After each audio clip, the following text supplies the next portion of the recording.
Hello everyone, welcome back to my channel. আর আমি ভাবলাম যে কেন না আবার ব্লগটা ভালোভাবে শুরু করি। প্রত্যেকবার এক কথা। যাই হোক, শুরু করবো তো ভাবি, কিন্তু এবার আবার নতুন একটা টুইস্ট আমার লাইফে এসেছে। তাই জন্য আমার মনে হয় যে আবার আমার ব্লগ বানানো উচিত। তো আমি ভাবলাম কাল করে সো আজ কর, আজ করে সো অভি।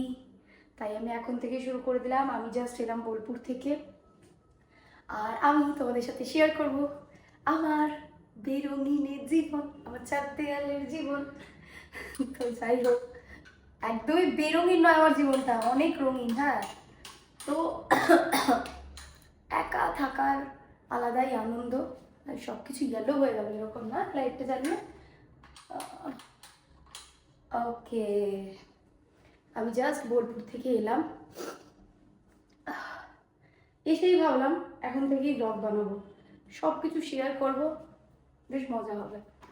আমি জাস্ট এই যে ট্রলিটা রেখেছি। ঘর যদি তুমি পরিষ্কার করে রেখে যাও, তাহলে আসার পর এরকম পরিষ্কার একটা ঘর যখন দেখতে পাবে, সেটার আলাদাই আনন্দ, তাই না? এই যে এইটা আমার স্টুডেন্টরা নতুন দিয়েছে, এই ফটোটা আমার যে কি পছন্দের, আমি কি করে বোঝাবো তোমাদেরকে। আর এই ফটোটা আমাকে আমার স্টুডেন্টরা দিয়েছে, 5:30টার ব্যাচ, যাদের সাথে এত আমি ঘোরাঘুরি করে এলাম। যাই হোক, জানালা খোলা, এখানে একটা ছোট্ট পাখির বাসা আছে, যার কারণে আমি এই দিকটা আর আমার পক্ষে মানে আমি আর খোলাই বন্ধ করে দিয়েছি। যাই হোক, এই যে কি করে যে ব্লগ বানাই ভগবানই জানে। একটুখানি দেখি কি কি আছে খাওয়া। খুব খিদে পেয়েছে, আমি কুণালদের বাড়িতে খেয়ে এসেছিলাম। ওকে, তো এখানে একটা নর স্যুপের প্যাকেট আছে,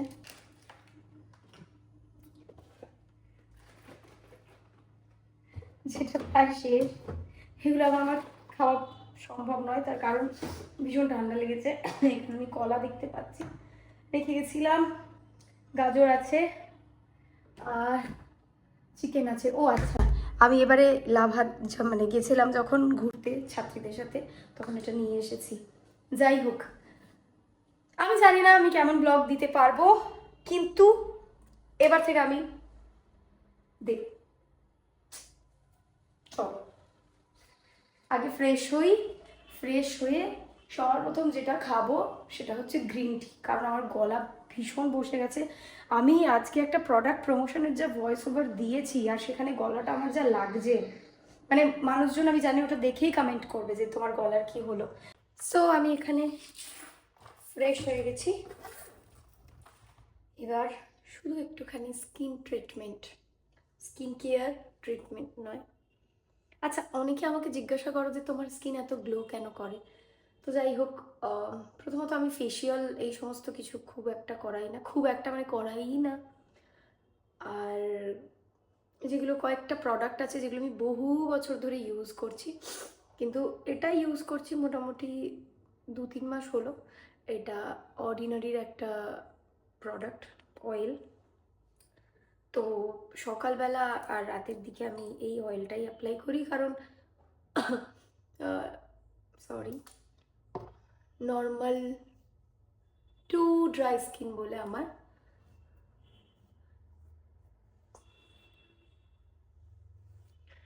এই অয়েলটা আমি এই কারণে ইউজ করি, অনেকে বলো সিরাম এইটা ওটা ইউজ করার পর করতে, বাট সেটা করলে আমার একটু স্কিনে প্রবলেম হয়।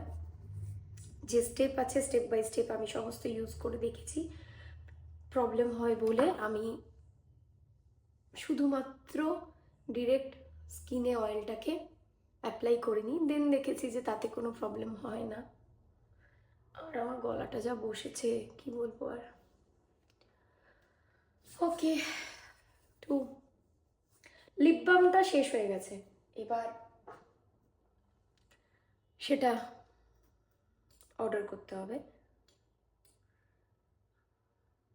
আর এটা হচ্ছে যে ভিটামিন সি সিরাম। অ্যাকচুয়ালি এটা স্টোরিটা একটু অন্যরকম। এটা ইউজ আমি আগে করতাম না, কিন্তু এটা এসেছিল প্রমোশনের জন্য।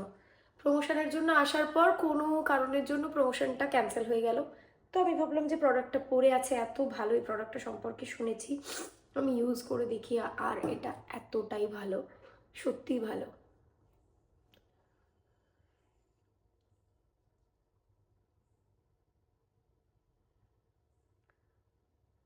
আমার সমস্ত কিছু আলাদা, আমি স্কিন কেয়ারে অয়েলটাই আমি লিপের মধ্যে অ্যাপ্লাই করি। যাই হোক, চলো বানাই। হচ্ছে চা, গ্রিন টি, যেটা আমি ভীষণ খেতে ভালোবাসি। অ্যাকচুয়ালি আমি চা খেতেই ভীষণ ভালোবাসতাম, বাসিও এখনো। কিন্তু আমি সবার প্রথম দুধ চা খেতাম, ভীষণ পরিমাণে খেতাম। তারপর অসুস্থ হওয়ার পরে ডাক্তারে বলল যে কোনোভাবেই যেন দুধ চা না খাওয়া হয়। আর আমি নিজেও এখন খেয়াল করি যে দুধ চা খেলে অ্যাকচুয়ালি শরীরটা খুব খারাপ হয়ে যায়। তবে মানে সেটা লিমিটেড।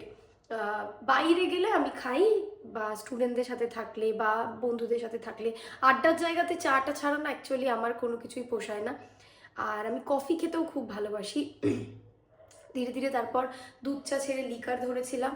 তো লিকার ধরার পরে দেখলাম যে লিকার চাটাও একটা সময়ের পর ভাবলাম চা জিনিসটাই খাবো না। দিন অ্যাফ্রেস খেতাম, তারপর এখন দাঁড়িয়ে হচ্ছে খাই গ্রিন টি। চলো ওটাই বানাই। আমি চা করে নিয়েছি, আর এটা আমার ছাত্রীর দেওয়া। আমার মতো মানুষ যারা ঠান্ডা চা খেতে পছন্দ করে, মানে কাজের জন্য যাদের চা ঠান্ডা হয়ে যায়, তাদের জন্য এরকম একটা চায়ের কাপ পারফেক্ট। আমি যখন পাহাড়ে গেছিলাম এবার আমি দেখেছিলাম, বাট আমি স্টুডেন্ট তো দিয়েছে, আবার কিনে কী হবে। অ্যাকচুয়ালি আমার ঘরে, আমার পুরো ঘরে, এই ঘরটায় তোমরা যা যা দেখবে সব কিছু আমার ছাত্রীদের দেওয়া, মানে প্রায় জিনিসই। এখানেও যদি বলি এটা আমার ছাত্রীদের দেওয়া, ওপরেও যা যা আছে। এটা অ্যাকচুয়ালি আমি মালদাতে ওয়ার্কশপ করাতে গেছিলাম। মালদার ওয়ার্কশপে সেরকমভাবে ভিডিও শেয়ারই করা হয়নি আমার কাজের চাপে, বাট এত ভালো ওরা, মানে আমার বলার মতো না। এই টুইন টাওয়ারটা মালয়েশিয়া থেকে আমার ছাত্রী বিদিশা আমাকে এনে দিয়েছে। আর ও আমাকে সবসময় বলেছে যে ম্যাম আমি ম্যানিফেস্ট করি যে তুমি একদিন এই টুইন টাওয়ারের সামনে নাচ করছো, কোনো ক্লাসিক্যাল করছো।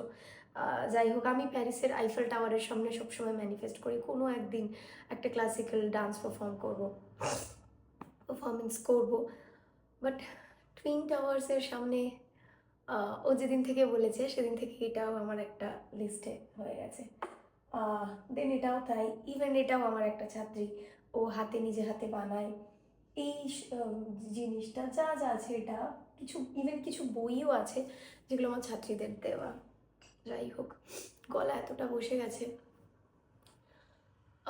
যারা যারা তোমরা একা থাকতে পছন্দ করো না, আজকের পর থেকে যদি আমি ঠিকমতো ব্লগ দিতে পারি তাদের সবারই ভালো লাগবে।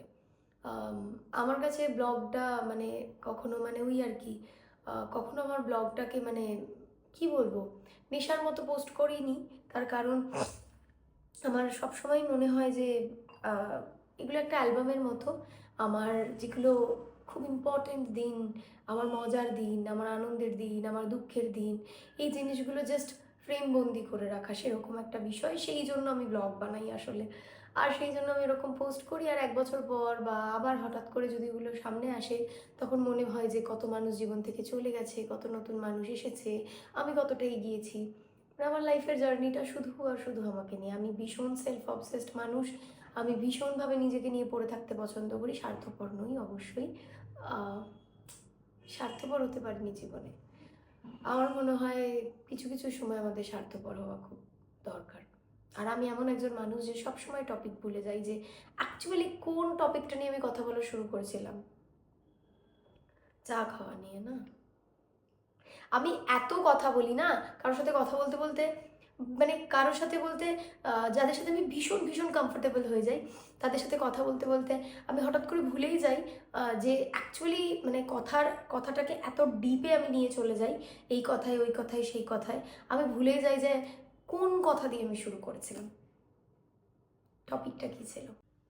আমি যখন একা একা থাকি অনেক কিছু ভাবতে থাকি, আমার জীবনের ঘটে যাওয়া অনেক কথা, অনেক কিছু, আমি লাইফে কি করব কি না করব, এই সমস্ত কিছু। এবং আমার লাইফে যে জিনিসটা আমাকে সব সময় আঘাত করেছে, সব সময় সবচেয়ে বেশি, সেটা হচ্ছে এক্সপেকটেশনস। আমি সবার কাছ থেকে কিছু না কিছু আশা করি, এবং যখন সেটা ভাঙে তখন আমার একদম 440-এর ঝটকা লাগে এবং আমি একদম ভেঙে চলে যাই।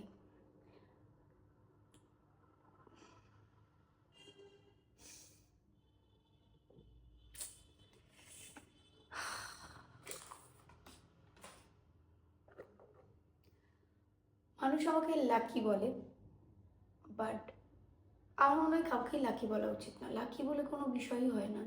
মানুষ পরিশ্রম করে, মানুষ ফল পায়, মানুষ শেখে, মানুষ ম্যাচিওর হয়, মানুষের সাথে ঘটনা ঘটে, মানুষ ভুল করে, তবে গিয়ে মানুষ হয়। তো যাই হোক,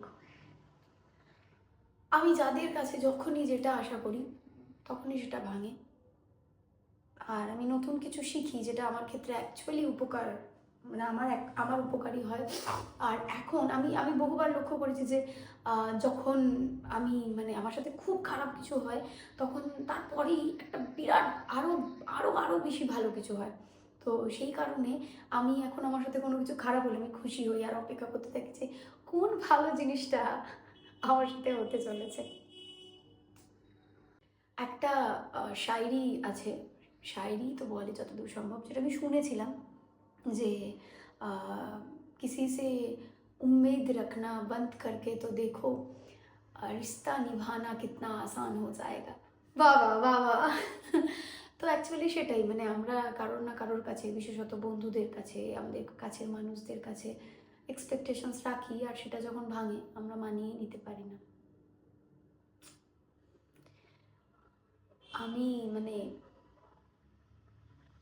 আমি এই কথাগুলো এই কারণে বলছি, মানে এমন নয় যে তোমাদেরকে শোনাচ্ছি বা বলছি, এই কথাগুলো আমি এই জন্য বলে রাখছি যে জাস্ট আমার আর লিখতে ভালো লাগছে না। একটা সময় ছিল লিখতাম বড্ড বেশি, কিন্তু লিখলে মনে হচ্ছে যে আর এখন আর লিখতে ভালো লাগছে না কিছুদিন। তাই জন্য আমার মনে হয় ভিডিওতে বলে রাখা ভালো, যাতে ওই যে বললাম খারাপ সময় আমি নিজেই শুনবো, নিজেই আজ থেকে 10 বছর বাদ। এটা তো আমার ভাড়া বাড়ি, এখানে আমি ভাড়া থাকি। যেদিন আমার নিজের বাড়ি হবে, আমার নিজের, যেটার বাইরে আমার নেম প্লেট থাকবে এরকম একটা সম্পিতা প্রামাণিক লেখা, সেই বাড়িতে বসে আমি আবারও আমার এই ব্লগগুলো দেখবো এবং ভাববো যে কতগুলো কঠিন সময় পেরিয়ে, কতগুলো একা থাকা সময় পেরিয়ে আমি আজকে এখানে দাঁড়িয়ে আছি। আমি চাই যে আমি এতটা সাকসেসফুল হব আর এতটা বেশি স্ট্রাগল করব যে একটা সময় মানুষ আমাকে ইন্সপিরেশন ভেবে আমার এই স্ট্রাগলের লাইফগুলোকে এডিট করে করে তারপর আমার একটা সাকসেসকে করবে। সে করে না, মানে স্ট্রাগলের লাইফটাকে এডিট করে করে করে করে করে একটা কামব্যাকের এরকম গান দেয় যে এখান থেকে এই এই এই কষ্ট করি, এই স্ট্রাগল করে আজকে এখানে। তো তাই জন্য ভাবলাম যে চলো একটা চ্যালেঞ্জ নিই, যা যা ব্লগ হবে যা হবে সব ফেসবুকে পোস্ট করব। আর বড় ব্লগের জন্য বড় বড় ব্লগও চেষ্টা করব যে যদি আমি 1 মাসে 30টাও বড় ব্লগ দিতে পারি, তাতে যদি সেটা 3 দিনের মানে 3 মিনিটেরও হয়, আমি এটাই টার্গেট নিয়েছি আজ থেকে। আমাকে টানা প্রতিদিন 30টা ভিডিও আমি দেবই, সেটা 2 মিনিটের হলে 2 মিনিটের, 1 মিনিটের কথা বলে 1 মিনিটের, 10 মিনিটের কথা বলে 10 মিনিটের। অ্যাকচুয়ালি আমি 2 মিনিটের ব্লগ কোনোদিনও দিতেই পারবো না, কারণ আমি এত কথা বলি, এত কথা বলে পাখি হয়ে উড়ে যায় তারা, তোমাকে ছুতে পারে না। যাই হোক, আমাদের আমার বিদেশিনীতে একটা ছিল যে আমাদের দেশ দুইটা কতটা আলাদা কিন্তু জীবনটা কতটা একই রকম। তো ওখানে তো দেশ বলেছিলাম, কিন্তু অ্যাকচুয়ালি মানে আমাদের সবারই ঘুরে ফিরে দেখতে গেলে জীবনটা একই। এক্সপেকটেশনস সেটা ভাঙা, কারোর কাছে আশা করা। আর আমার কাছে আরও বেশি কষ্টকর হয় যখন চেনা মানুষেরা অচেনা হয়ে যায়।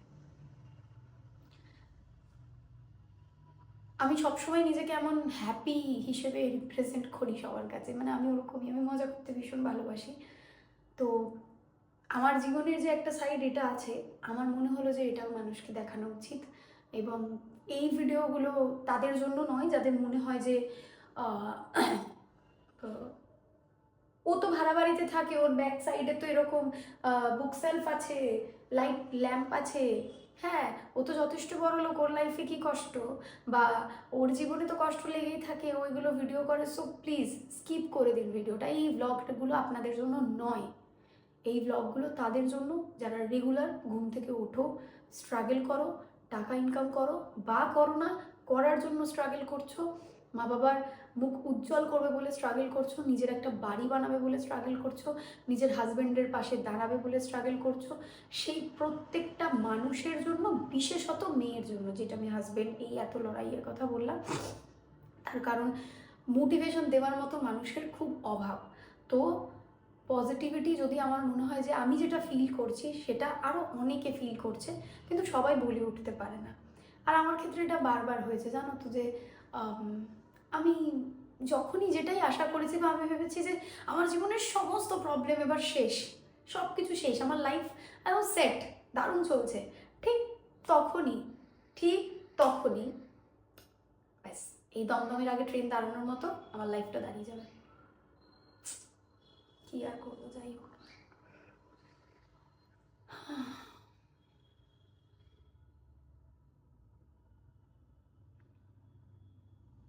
আমি আমার লাইফে এখন এমন একটা জায়গা দিয়ে যাচ্ছি যেখানে আমাকে নিজেকে ব্যস্ত রাখতে হচ্ছে। আমি একা থাকলেই এত কিছু মনে পড়ে যাচ্ছে।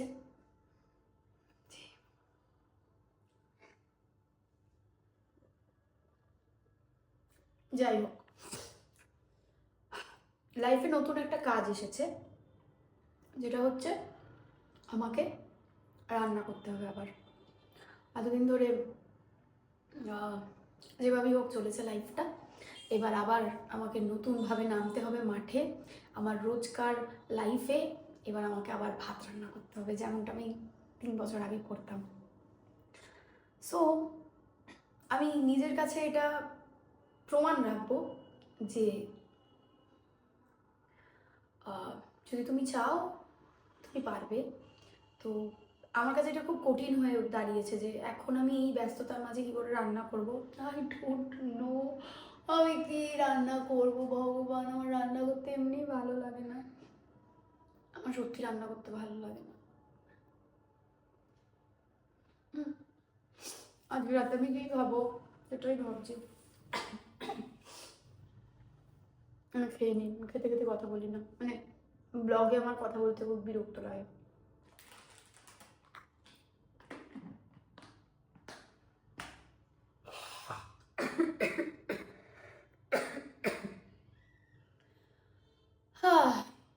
কি রান্না করা যায়? কিচ্ছু রান্না করবো না। কাকিমা আজকে ভাত খাইয়ে পাঠিয়েছে, আমাকে বলেছে আমার একবেলা ভাত খাওয়া হয়ে গেছে। ভাত করেছিল, ডাল করেছিল ঘি দিয়ে, আর ফুলকপি আলুর তরকারি, ডিম ভাজা। মানে কাকিমা বলতে কুনালের মা। কাকিমা আমাকে এত ভালোবাসে, মানে কুনালরা 2 ভাই টুইন্স, যারা আমার ভিডিও করে, কুনাল সুচি, আমার মনে হয় যে আমি ওদের দিদি, নিজেদের মানে নিজে ওদের দিদি। আর কাকিমা আমাকে সবসময় সেরকমই রাখে। কফি, মানে এখন জিনিসটা আবদারের মতো হয়ে গেছে। যে যেমন আজকে কাকিমা বলছিল ম্যাগি খাবে, আমি বললাম না ম্যাগি খাবো না কাকিমা, তুমি আরেকবার বলেছি, কাকিমা নিজে থেকেই বলছে কফি করে দেবো, বললাম হ্যাঁ। তো অ্যাকচুয়ালি তো মায়েরা এরকমই হয়, বুঝে যায় সবটাই। তো কাকিমা ওই কারণে বললো যে গিয়ে কি খাবে না খাবে, ভাত খেয়ে তারপরে যাবে। শান্তিনিকেতনে ফিরেছি, শান্তিনিকেতন এক্সপ্রেসে, তো ভাত খেয়ে এসেছি, একবেলা আমার ভাত খাওয়া কমপ্লিট। এবার আমি যেটা করব সেটা হচ্ছে চিকেন রাখা আছে ফ্রিজে, তো আমি চিকেন সিদ্ধ করে খাই, নুন দিয়ে চিকেন সিদ্ধ। আমি জানি অনেকে ভাববে কী করে খায়, বাট আমার ভীষণ ভালো লাগে। মা যখন ছোটোবেলায় চিকেন পকোড়া করতো, আমি ওখান থেকে চিকেন নিয়ে নিয়ে শুধুমাত্র সিদ্ধ করে রাখার পর আমি খেতাম। আমার মা ওই অ্যারারুট দিয়ে না কি দিয়ে ভাজে না, আমি জানি না ওইগুলো হতে পারি, হ্যাঁ ওইটাই হবে। তো ওইগুলো ওরকমভাবে মা করতো না কোনোদিনও, মানে পরে ওটা দিত আর কি। তো যাই হোক, না চিলি চিকেনের সময়, সরি চিলি চিকেনের সময়, তো সিদ্ধ করে মা রাখতো, তখন আমি খেতাম। তো হঠাৎ করে এখন আবার ওটা আমার ভালো লাগছে, তো ওটা খাবো। আর আমার কাছে একটা নর স্যুপের প্যাকেট আছে, নর স্যুপ, মানে আমার স্যুপ খেতে ভীষণ ভালো লাগে। তো স্যুপের প্যাকেট, চিকেন স্যুপেরও প্যাকেট আছে, বাট নরের ওই কর্ন স্যুপ যেটা আছে, ওই স্যুপটা খেতে আমার খুব ভালো লাগে। আর আমার গলা ভীষণভাবে বসে গেছে, তাই জন্য ভাবলাম আজকে রাতে আমি ওটাই খাবো। তার আগে চা খাই, লা লা লা লা। একা থাকার মধ্যে একটা বড় বিষয় হচ্ছে যে তুমি নিজেকে জানতে পারবে, তুমি নিজেকে চিনতে পারবে। আর একা থাকতে আমার ভীষণ ভালো লাগে, বিশ্বাস করো আমি ভীষণ ভালোবাসি। আর একা থেকে বকে যাওয়া, মানে সাইড থেকে কেউ দেখে বললো মেয়েটা পাগল, কেউ তো নেই ওর পাশে, বাট কি করে জানবে যে আমার পাশে তোমরা এতজন আছো। আই থিঙ্ক ব্লগটা শেষ করা উচিত, তাই না?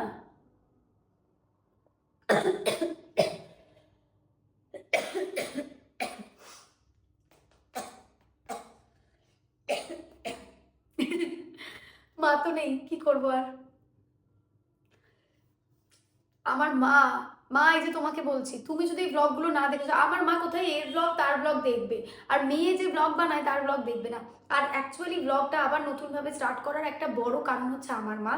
তার কারণ আই এম সো সরি, আমি বারবার নাক টানছি, বারবার কাশছি, কারণ আমার ভীষণ ঠান্ডা লেগেছে। আমার এই ছাত্রীগুলোর সাথে গেছিলাম, ঘুরেছি, আর ভোরবেলা ওদেরকে বোলপুর দেখাতে নিয়ে গিয়ে আমার আরও ঠান্ডা লেগে গেছে। যাই হোক, তো মা আমাকে বলছে হ্যাঁ সবাই ব্লগ বানাচ্ছে, তুই ব্লগ বানাচ্ছিস না। আমি ব্লগে দেখাবো কি, আমার লাইফটাই তো বোরিং।